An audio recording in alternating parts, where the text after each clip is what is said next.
Hello there, my friend, and welcome to another episode of the Fit at Home podcast, where when it comes to getting in the best shape of your life, there's no place like home. Matt Schifferly from the Red Delta Project, Al Painter, my co-pilot from Do You Integrate. Today, we've got a very special guest on. This is Dan Vinson, Wildman monkii Dan from monkii.co. I've known Dan. He lives right up the street from me, practically in Colorado here. But Dan is the wild man when it comes to breaking out of the box that we often portray exercise and fitness in. If you go to the gym and you do your 3 sets of 10 and you do things on the machines and stuff, there's so much more to exploring the wonderful world around us and using our body to explore it. And no one is better at doing that than monkii Dan. So we wanted to bring him on to share this philosophy and his tips and insights and stuff. So without further ado, monkii Dan, how's it going? Thank you very much for coming on to the Fit at Home podcast. Thanks, guys. It's been too long. We got to do this more often. Hell yeah, man, especially since you're right up the street. But you are a very busy guy. Every time I'm watching you on the socials, your Instagram and everything, you're out on some sort of an adventure. Has that always kind of been part of who you are and your approach to like exercise and stuff, of just getting outside? Or were you kind of a little bit more of an awakened individual later on in that respect? I mean, I started working out, like my goal was to play in the NHL, which is strange because I'm from California, but I think it was like in fourth grade, I had this conditioning for hockey book, and I read it cover to cover multiple times, and was trying to do like understand anaerobic versus aerobic threshold training and all this stuff. And so I took a very early interest to training, and then fast forwarding to when I was a wilderness ranger working in the mountains in California. I was a Division I athlete. So I had this like training program for the summer, and I wanted to stay in shape. It was going to be my senior year. It was just like, I wanted to, maximize the opportunity. So I didn't have a gym. So I built my own gym out in the wild. I'd squat logs, lift rocks, do pull-ups on tree branches, all those things. But what I would also do is that was when I was out working. So I would work 4 days on, 3 days off. So on my 3 days off, I lived in like these little barracks up in the mountains, and I'd come out of the wilderness, be at the barracks, and I'd like, be in this pristine, beautiful environment, kind of like we have here in Colorado. But basically I'd spend all my days off, like trying to do as much as I possibly could. So I'd go for a run, then I'd go work out, like with the same kind of concept, like with rocks or logs. Then I'd go rock climbing. Then I'd go fly fishing. Then I'd go maybe for a hike. Then I'd go swim in the lake. So it was just like, how much can I do in a day and just maximize the time outside, and I guess get the most out of life type of opportunity. But I was just so excited to be out there, and also so excited to train. So I think to answer your question specifically, it was definitely an early start, and definitely a very intrinsically motivated pursuit. And is that where where the monkey bar, the first version, which is still those handles, you got to get those handles on Pocket Monkey. Oh sure, my sure. God, I would pay top dollar for that maple Pocket Monkey handle, like in the original.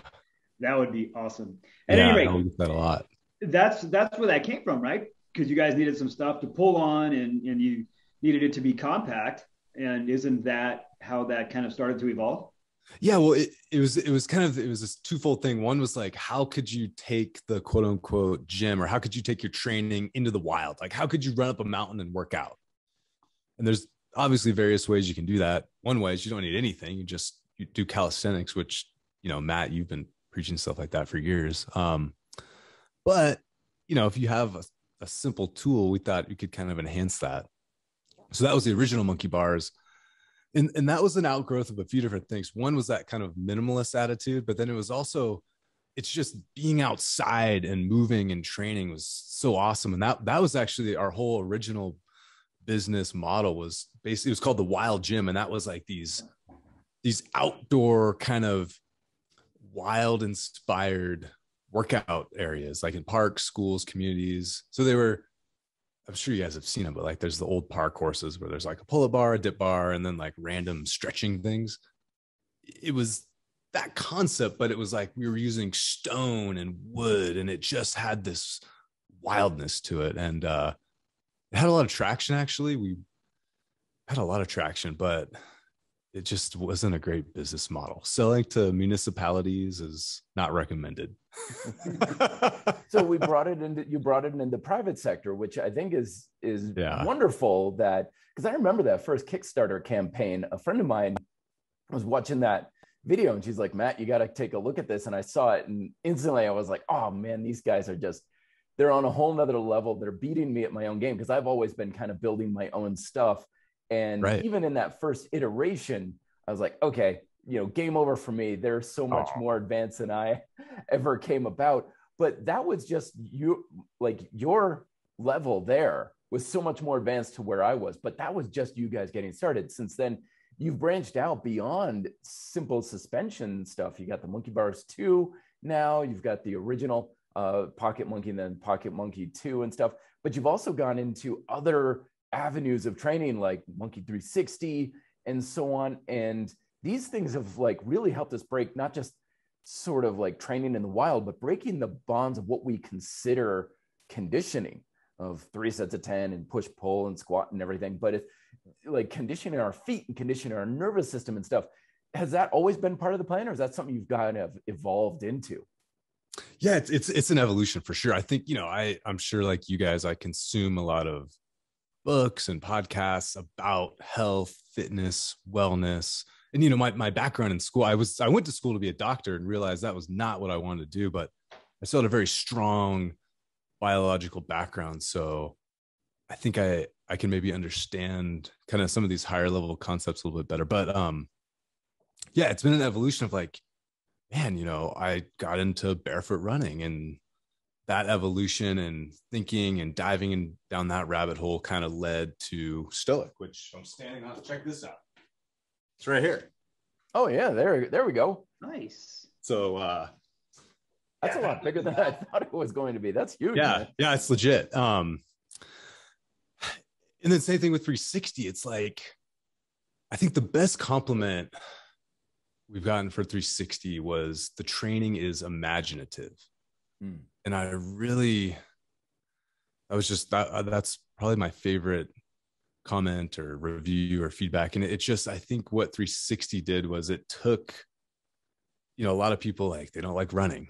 I love running, but a lot of people don't like it. So we kind of took this fun way to jack up your heart rate, but also train out of that north-south, at a gym, right? All the machines, you do this, right? Yep. It's all pretty much north-south or east-west, but there's not a lot of rotation you do. One, in your training, and two, just in life in general, just the way kind of the world has been manicured. But it's a super important thing. Mm-hmm. And, again, the sports I played growing up were hockey and lacrosse. So very, very rotational based. And also I got into paddleboarding a little bit more.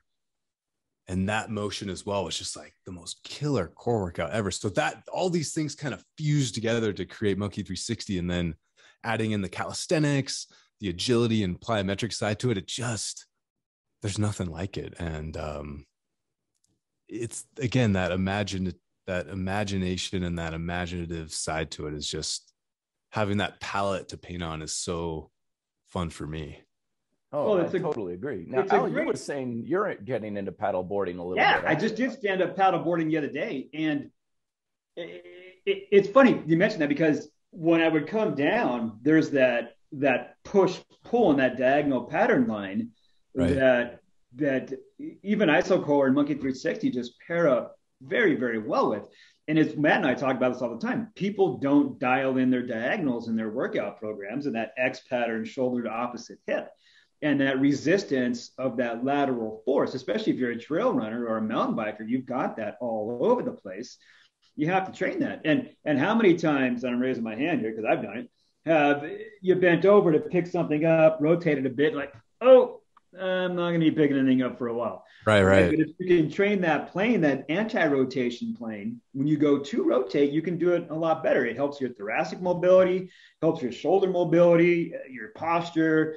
The hips resist forces left and right. It's even great for the feet, for the toes to articulate when you're doing it outside. I use 360 for my warm-up for chopping patterns. Nice. Standing. Yeah. And doing half kneeling chop patterns and whatnot with that thing, especially with the plug inside of it. Mm-hmm. It's brutal because it's like a medicine ball to do chops with, but the earth is pulling that medicine ball back down because it's attached to the elastic cord.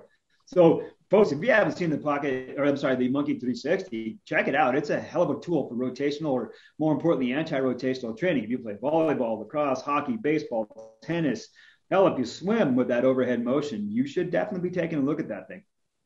Yeah, and the feedback we've had as well is just kind of general back pain. People have had a lot of I don't want to say like cured, but a common theme has been this has really improved my back pain and shoulder stuff as well. And I think if you look at the body adapts to what you do, right? So if you don't move in these ways, your body isn't going to maintain that capacity. So I think we're kind of helping to reawaken some of these movement patterns and capacities that you just kind of shut down after you finish high school or college, because you're not playing sports anymore. You're kind of in this industrial fitness system, I like the way you put that. That's beautiful. That reminds me, I think one of the most powerful messages that you had ever done in your videos and your Kickstarter videos, Dan, was, I think it was for the very first Monkii Bars, where you were talking about how we've advanced and progressed how we do so many things. And you were talking about how smartphones and meal delivery and just all these things on how we approach life are becoming more dynamic and fluid and flexible and a lot more creative, and all these different ways that we're advancing our daily habits. And then you showed this shot of people just kind of in this cardio machine kind of, and the question was simply, so why are we still here? In that sort of setting. And in that moment, the light bulb kind of hit me wait a minute, that's still the way we've been doing things for a while. Right. And I love how your approach is this playful approach. You got so much of that in the industrial fitness complex. I'm going to totally use that, because it's ka-chung, ka-chung, ka-chung, just like a machine, versus we're creative beings. We are fluid and flexible creatures with all these different dynamics that we're not exploring very well. And I think you're one of the best at tapping into that. But if I came into your world and I was very much in depth in that complex of I've got to do things correctly and perfectly and 3 sets of 10 and all that sort of thing, how would you approach or talk to somebody about breaking out of these boxes and limitations? I mean, the first thing that comes to mind is I just think creating an environment that makes it easy to do the things that you're not currently doing, right? Because the reason why you're not doing it was probably because there's some sort of resistance to it, right? So I think that's been a big part of, I'd say, kind of a underlying consistent thread of our ethos and philosophy is just our stuff is easy to take with you, to bring with you, to use, kind of work out anywhere, right? That was one of our original concepts. So I think it's a mindset shift, but it's also, you can have the best mindset in the world, but if your environment still is kind of shackling you in that way, I think the most smallest incremental steps you can take to slowly start to change your environment and ecosystem, I think that works. It's if you don't want to drink, don't have alcohol in your house. If you don't want to eat sugar, don't buy candy in your house. It's that simple. You know what I mean? So that would be my first advice. Well, it seems like, and when you came out west a few years back and you did the thing at the studio that I used to have there, it just listening to you and talking to you and getting more background on the Monkii way to train before I discovered Red Delta Project, which just kind of took the ball around it. It seemed like basics work best. And the more simple, the more boring, the better in terms of the movements. But then when you, for instance, the Monkii app, there are a bunch of the movements, they can be done by quite a few people. I mean, there's some complex stuff, but for the most part, it's a squat, push, pull, and then you kind of branches out from there.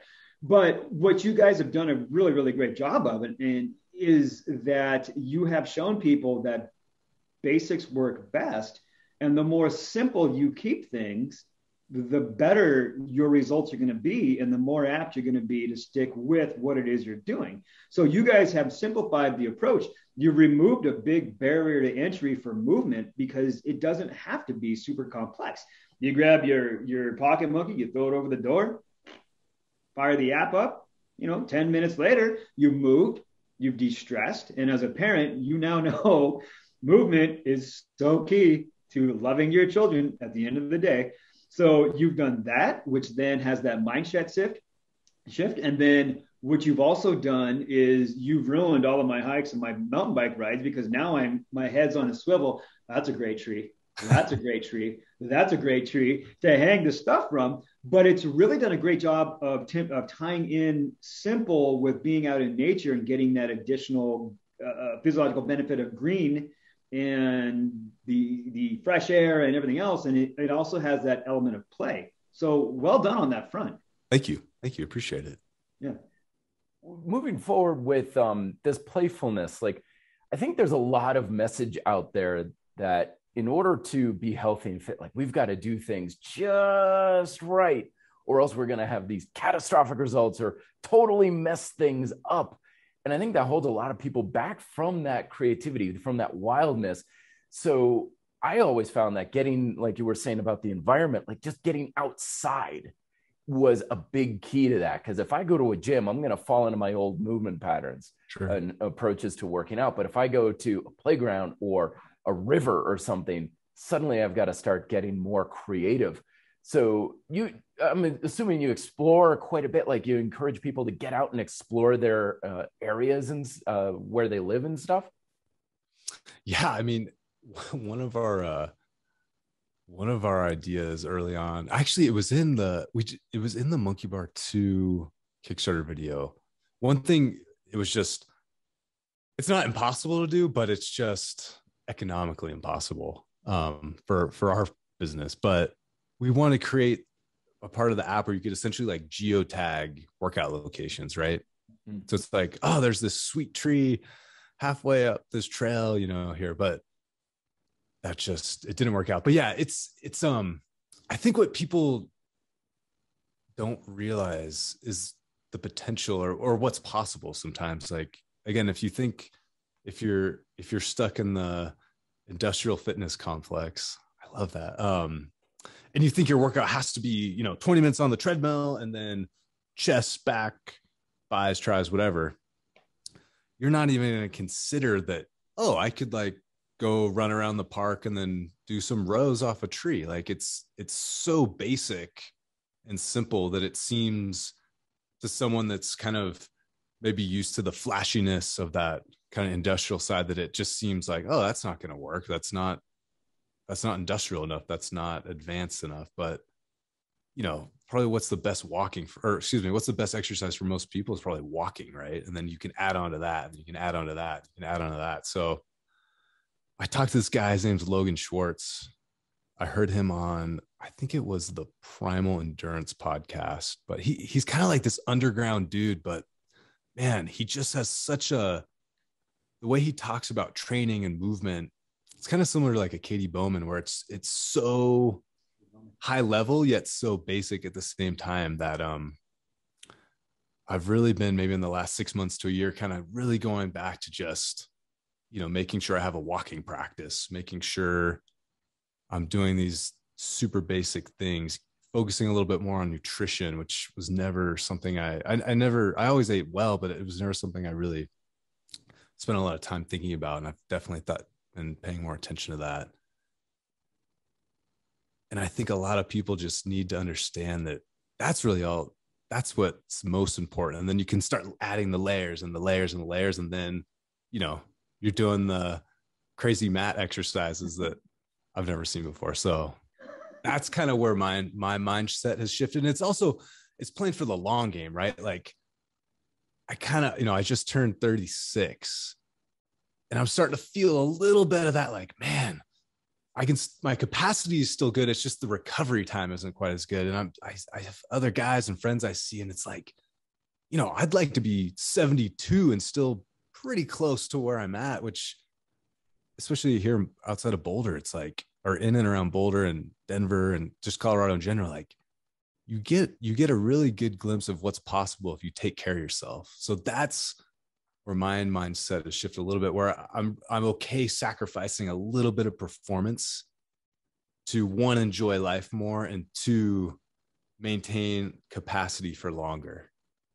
Oh, I love that. That is such a great way of putting it. Because Al and I are in our 40s, and I was actually a week and a half ago. I'm now 50. Oh, that's right. That's right. Yeah. Yes. But it's funny. I move as well now as I did when I was 49. But it's funny, over time, particularly when I got into the R.D.P stuff, I started to realize that as I got older, body weight exercises, push, pull, squat, just treated my joints better. I can go after a kettlebell workout still, or a sandbag workout, but it takes me a lot longer to recover. Sure. But if I do push pull with the monkey bars and that kind of thing, and squat, then I feel ready to go the next day. It might be I got to warm up a little bit with some stick mobility. I'm ready to go. But I found that my body at the age of 50, and I think it's something that people lose sight of, and it sounds like you were touching on that, Dan, is that the body loves movement, and we've just destroyed it by calling it working out, right? I mean, you watch your kids play, and I watch Lily and Jeremy play, and they're crawling, they're running, they're jumping, they're bounding, they're wrestling with each other. They call it play, as to where you got to pay $70 a month somewhere to do that in a class when you can do that at home, right? When I was paddleboarding, stand-up paddleboarding the other day, they both wanted to ride. So I was doing loaded stand-up paddleboarding, right? Nice. I was gassed because I'm 50. But it's nice to be able to see that. I mean, I see a lot of other folks that as they get older, they think that they just fall into this mindset that, well, my warranty is going to expire and there's nothing I can do about that. Hell no. There is so many joints and muscles in the body. There is always something that you can move somehow, some way. Yeah. And I found that this is actually something I'm kind of want to trend towards on the business side, but I think people understand like walking's great. Like just basic movement is great, but they still don't have like this template for it. And I think that's something where, even I run into this, honestly, like I'm busy. Like I don't want to think about creating this workout program and just kind of making sure I'm checking these different boxes and having the variety. So it's like this duality of like, yes, you can just go run, climb, play, swing, do whatever. But at the same time, I like having, it's interesting because we do have this playful brand, but I'm serious about training. I take it super seriously. I have always. So I like having that structure. And I think that helps as well as just kind of give someone the confidence to feel like they're doing something that's going to be positive for them. That confidence is the key part. Like, there's this balance, because if you're too confident in what you're doing, because you're doing the same things over and over and you're not exploring and growing and branching out, then you just stay stagnant and still. And I think the key is to have like an evolutionary and a developmental approach. And this is one of the things I've always kind of liked about some of your products that you design is you create something, it's great, it's wonderful. But then several years later, you're like, okay, we took feedback based on experience and stuff, and now we've got the next version of it, because you just came out with your Pocket Monkey 2, and the first Pocket Monkey was fantastic. And now you made it even better and you're keeping it developing. I think that same attitude goes right along with training and exercise of it's not about right or wrong, or am I doing it in the correct way, but rather I'm doing it this way. Now, how do I keep developing and evolving and moving forward based on the feedback that I'm getting? Oh, absolutely. Yeah. It's where's the little guy? There they are, right here. There we go. Oh, that is mean. That is mean, because I'm not getting mine till November. That's not very good. Well, it's crazy. There's you got to see to believe sometimes, but there's literally a line of 50 boats trying to get into the LA port right now. One of them has a bunch of Stoics on it, but man, it's like just the state of the world as far as like supply chain and manufacturing is crazy right now. But pockets are looking good, honestly. So those should be in. The plan is November, so a time of wildness is near. Fantastic. How long was the development process for that? When did you start making that happen? Immediately. I mean, it's like I'm very self-critical. So in the sense of like, as soon as like something's done, like Stoic, for example, I'm standing out, I'm like, we should have done this, or we should have done this, or this could have been better. So it's a constant process. But it's like for Pocket specifically, the function, I'm trying to think, the function is not the biggest change. It's more of a materials, and it actually got simpler, honestly, but it's stronger, it's easier. The biggest thing is it's simpler, stronger, easier to set up and take down. Perfect. The original version had all those things.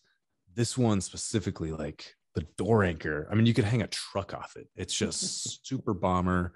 It's a simpler adjustment system. The grips are a little bit bigger, so they're a little more comfortable. It's those incremental improvements, like, it's kind of like an Atomic Habits type of thing, where it's not this total redesign. It was several incremental improvements that all coalesce to make this like really nice next version. So yeah. So do you have conceptually how you want these things to evolve at time X, and you've already started working on the next one? Or is it more, let's put it out there, let's see how it's received, let's get the feedback, and then let's start plugging that into the design?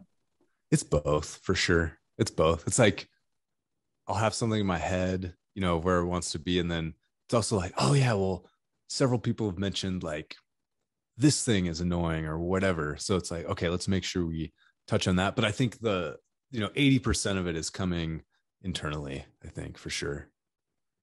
It's a discovery process. And again, with products, with working out and stuff, people are like, oh, I got to know what I'm going to do. And so we get lost in these and paralysis by analysis, and one more YouTube video, one more documentary, one more book and stuff before I take action. But the best information that we need to know about what we need to do is to gain the experience from taking action, because you learn more from using something in 5 minutes than you could in watching videos on it for 5 hours. Right. So I think part of that goes back to the whole approach we were talking about, having the courage to be playful and stuff of, well, how do I know? It's like, well, a lot of the information you need to know won't happen until you break out of that complex and you start being creative and playful and having fun with it. And then you're going to know, oh, this is something I can change and move forward. That seems to be what you've done with a lot of monkii.co and how it's changed and evolved over time. Yeah, I mean, failure is a great motivator. Yeah, no, it's just some of it's been by necessity, and some of it's been just by, again, realizing there's a better way to do something. So, for example, like our supply chain for like the original monkii bars, it was just such a pain. And actually MB2 is worse, because there's like 40 different vendors, and we're like hand assembling these things, and oh man, it's just not recommended. So figuring that out has really taken a burden off a lot of that process. And also just finding better manufacturers. I mean, the stuff like Stoic, for example, those guys are pro. It's they make it easy. And same thing with, the new Pocket Monkii 2. It's just, there's no questions. I know what I'm getting. I know it's going to be solid, and I can just focus on the innovation side. Oh, that is a beautiful thing. It's been a while. This has been a trek for you. You've been doing this for over 10 years now, if I recall, or has it been even longer than that? I'm trying to think. So we started, our first Kickstarter was 2014. So we're like almost 8 years deep now. And well, that's not true, because I guess in 2013 is when we started. I guess you could argue 2012. So we're almost 10 years in of like the wild gym concept, right? So yeah, it's been we have, I think, almost 30,000 or so customers now, and it's such a cool community of people. It's been really cool to see. There's been like an organically started Facebook group. a Discord group, which I didn't even know what that was until someone told me about it. And just the interaction and people helping each other out, and the whole DIY side of folks doing stuff has just been, you start this company to go, you're making something, but then there's all these ancillary effects and ripples and trickle down that you never considered. So that's really cool to see the people coming together, and then, getting notes or emails or reviews of people that they've literally changed their lives, and it's, someone that has never trained or is maybe getting back into it. It's like anything works, right? There's no magic pill. Anything works. If you're not training, if you start doing anything, it's going to work for a little bit, at least. But kind of to what you were alluding to, I think there's something about the brand and the way we communicate and the products, and it resonates with a certain type of person that maybe they never would have kind of taken that first step. And I think that's important to realize, that kind of the how is important. It's not just the what. So I know exactly what you mean. See, Al here is getting a little bit more in that. He just moved to Idaho, and right. He went from California, and now what is it, Al? You've got like mountain biking trails out your backyard practically. Gosh. And there's signs that say things like "Beware of aerial traffic." Yeah, it's so cool with the downhill mountain biking.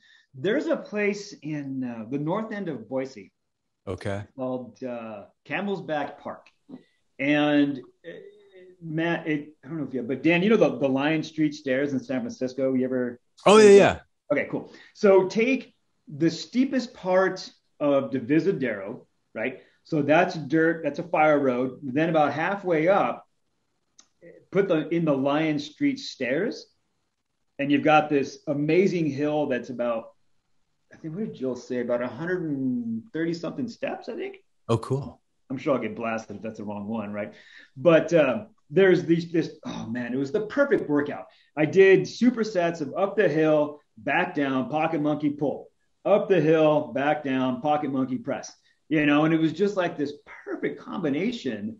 And if, I could do that every day without needing recovery, it would just be amazing. But here, I mean, it's almost like, well, what do I do? Do I go stand-up paddleboard? Do I go hiking? Do I go to Camel's Back and do monkey muscle workouts? Do I get on the mountain bike and ride to Eagle Bike Park a few minutes away? And it's just like, there's almost too many things. And now, right where we live, there's this perfect horizontal branch right by a waterfall next to a pond. Oh, nice. Yeah. So I'm like, I got to take the bars over there, because if I don't, I'm insulting a whole lot of people by not doing that. So I got to go do it. Oh, totally.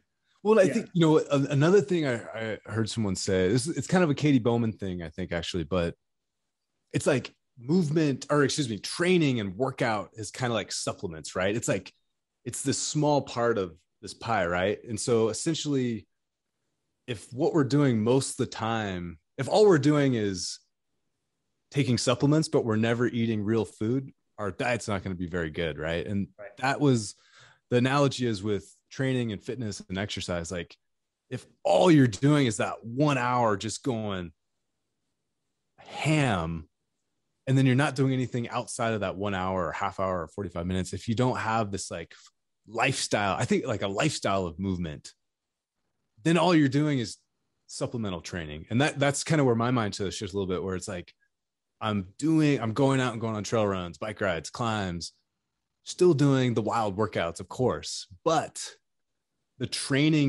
focus of the training now is supplementary. It's to make those things better. It's not to exhaust me. So if I want to go do whatever I'm doing in the mountains this weekend, I have the energy for that. And I haven't wasted it all just trying to blast myself, if that makes sense. Yeah. And Matt and I talk about this all the time.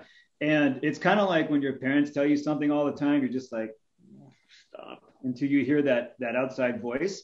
So Matt and I think I can speak for Matt, would like to have yet more input as to the benefits of slow and steady winning the race, in terms of what you see on social media as a good workout, and you're just destroyed on the floor, sweating, and you just can't move for a month and a half because you beat the crap out of your joints, How would you tell the folks who are listening who might be sick of hearing Matt and I talk about it that movement snacks, get your fundamental movement patterns in, and if it happens to get your heart rate up, that's okay, and that you don't need to be moving for 60 minutes. So how would the monkey muscle mindset or methodology be applied to that? Again, I think it's like that. It's that philosophy and mindset and just lifestyle. You know, it's like, if you're working remotely, could you like commute to work where you walk 20 minutes around the block and then you go work at home? You know what I mean? Just every little opportunity, taking the stairs instead of the elevator, all those little things. I think understanding and recognizing that all these little things add up and they count for fitness. Like walking across the parking lot to go get your groceries with carrying heavy groceries, that counts. That's a deposit to the fitness bank, right? And then the training is where you're getting like those super high ROIs, right? It's focused. It has a little bit higher ROI, but if it's not built on top of a solid foundation and principles, then it gets a little shaky, you know? So I like how you mentioned that, because I think a lot of us get caught up in this idea of, oh, if I don't do it a certain way, it doesn't count. If it's not long enough, if it's not hard enough, if it's not done the right formula, then it doesn't count and it's a waste of time. And you hear even coaches all the time saying things like, oh, you can't out train, bad diets. You can't train enough to counteract for this and stuff. So sometimes the idea of any physical activity gets downplayed, go bigger, go home kind of ideas.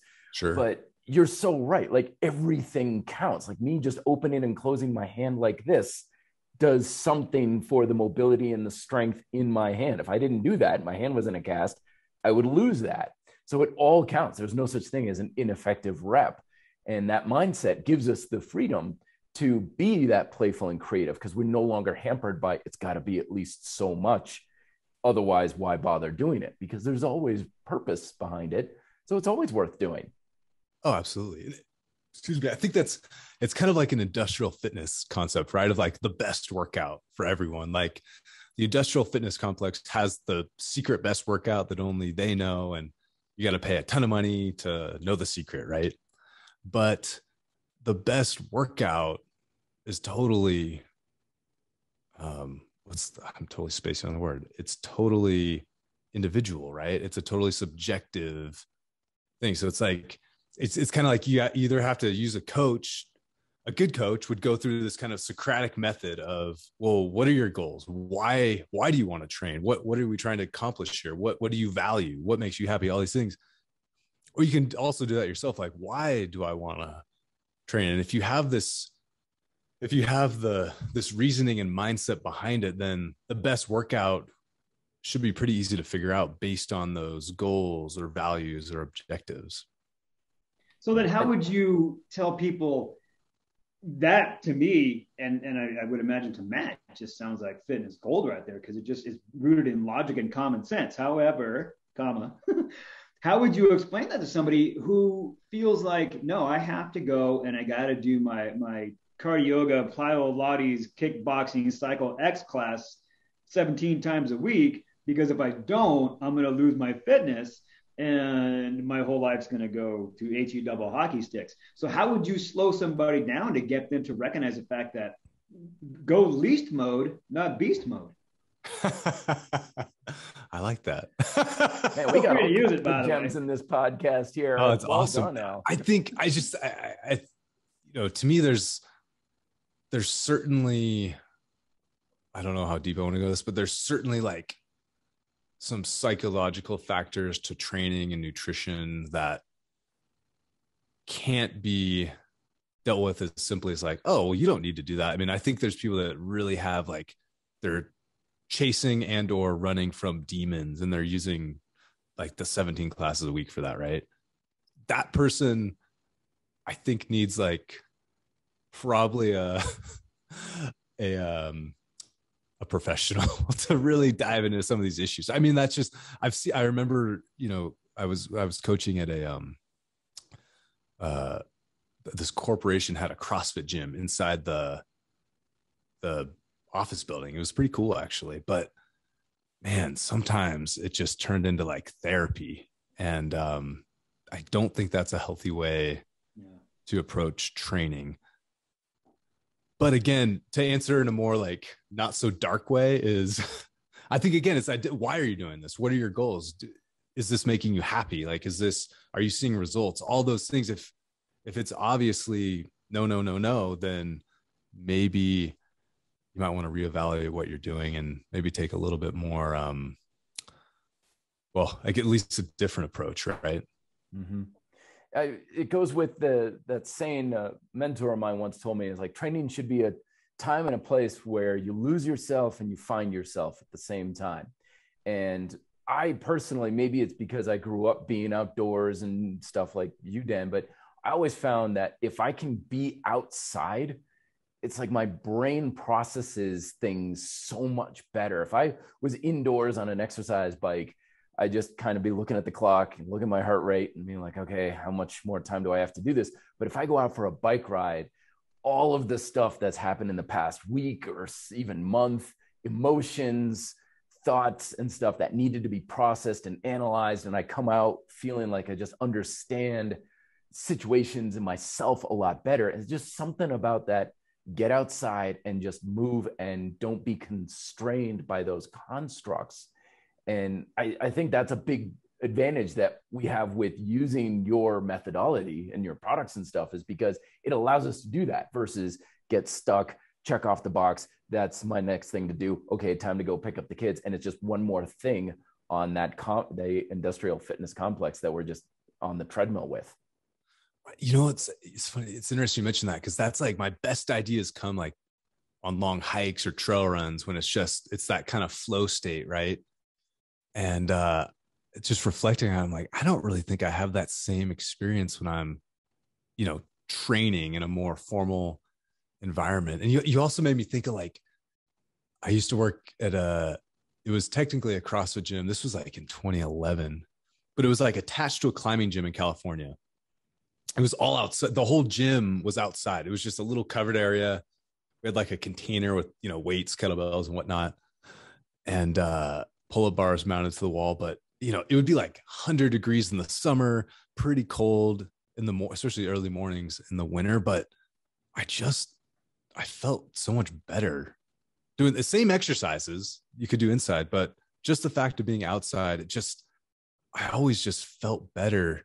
And then kind of reflecting on it, like I remember in high school, we were members to this club, this gym club. And it was like, it almost had like a clinical feeling to it. Almost like it was so sterile.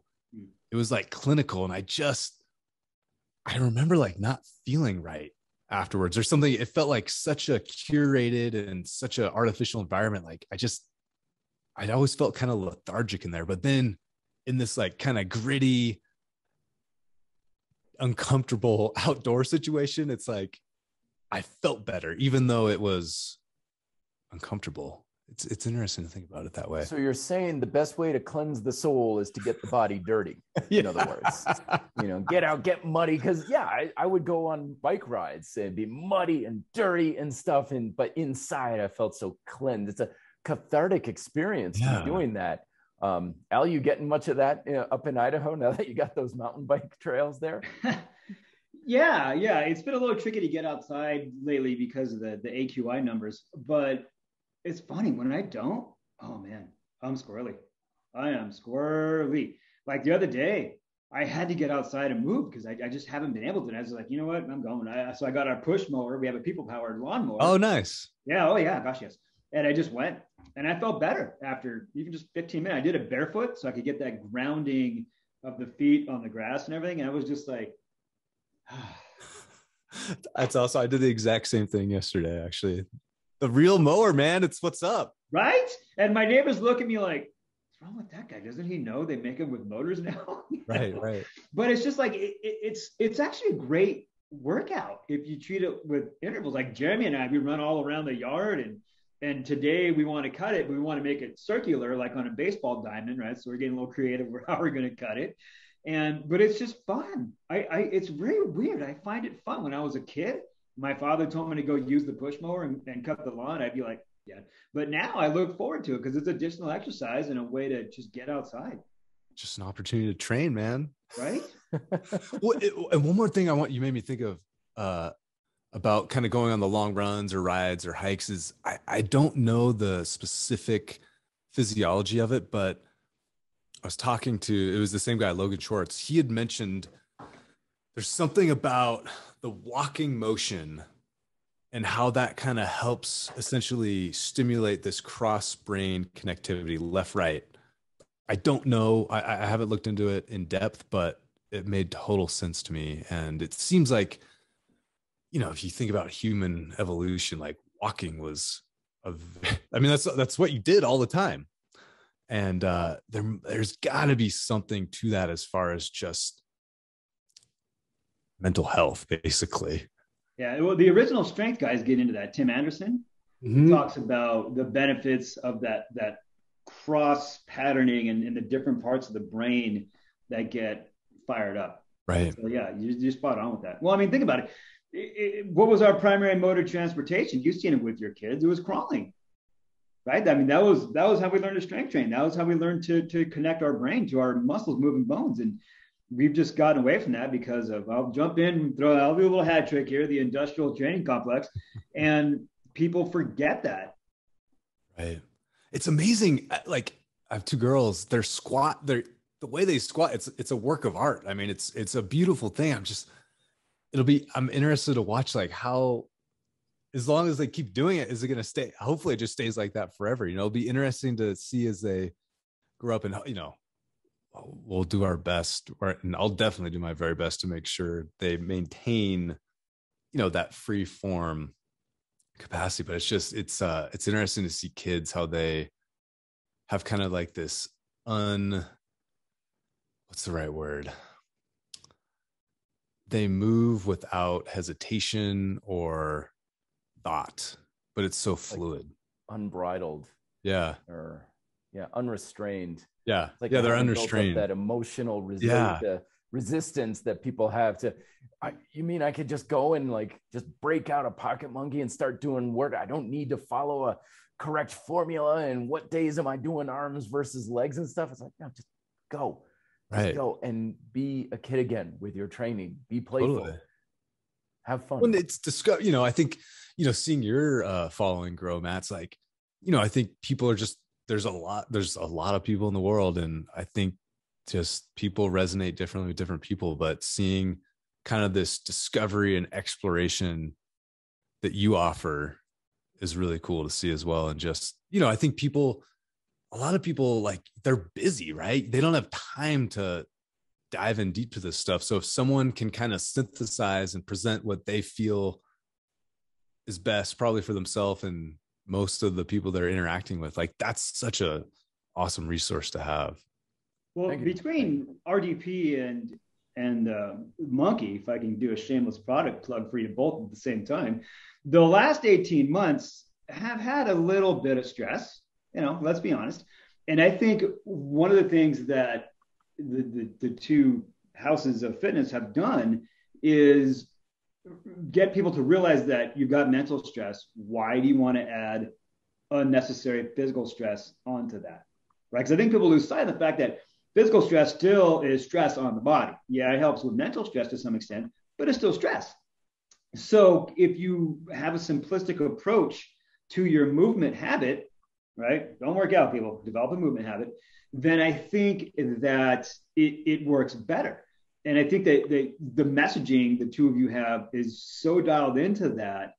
And it does a lot to get people that common sense approach to just move. Just move to relax, move to flow, move to feel better. Don't move to train for something you'll never get paid to do. Totally. And again, like, for me, and I think Matt, you're totally doing the same thing as well. It's like, for me, it's presenting possibilities, right? Like, that's, I think a lot of people that don't have, you know, maybe they stopped playing sports in middle school or elementary school even, right? There's so many people that never even played varsity sports that your movement education and your training age got cut so short. So now if you're trying to pick back up, it's just, you don't really know where to begin. So it's kind of presenting possibilities, you know. And you just get thrown into the gears of the industrial fitness complex. Like, here you go, in you go, the name of the meat grinder, and you just get ground around versus going out, having fun, and enjoying yourself. Man, that's so many good takeaways from this one. Dan, send us off on a couple of words of wisdom. Like, if someone's starting off totally brand new, what would you tell them to help them get started? Watch the R.D.P YouTube channel and buy Pocket Monkey. No, I think there's actually some truth to that, because you could probably maximize, you can go a long way with just those two resources. But at the same time, I think it's identify, what are you trying to do? Are you trying to lose weight? Are you trying to get stronger? Are you training for an event? Like, what are you trying to do? Why do you want to do it? And are you doing it in a way that's making you happy? So that I think is how my mind shift has changed towards training. And that's kind of where I encourage people to head as well. And, you know, the whole like discipline and hard work side, like that for me has always been kind of intrinsic. So I don't really preach that as much as I just say, do what's right for you. That's always been my I'm not so much as of a evangelical as I am just you got to do you type of guy. So I think you know, you can see there's a lot of people that are resonating with you're doing, Matt and Al, and so keep doing what you guys are doing. Have fun and do what makes you happy. I think that's the best way to kind of break out of that complex. Fantastic. Dan, where can people find more information about you and everything that you're offering? We're so monkii.co is our website, monkii.co.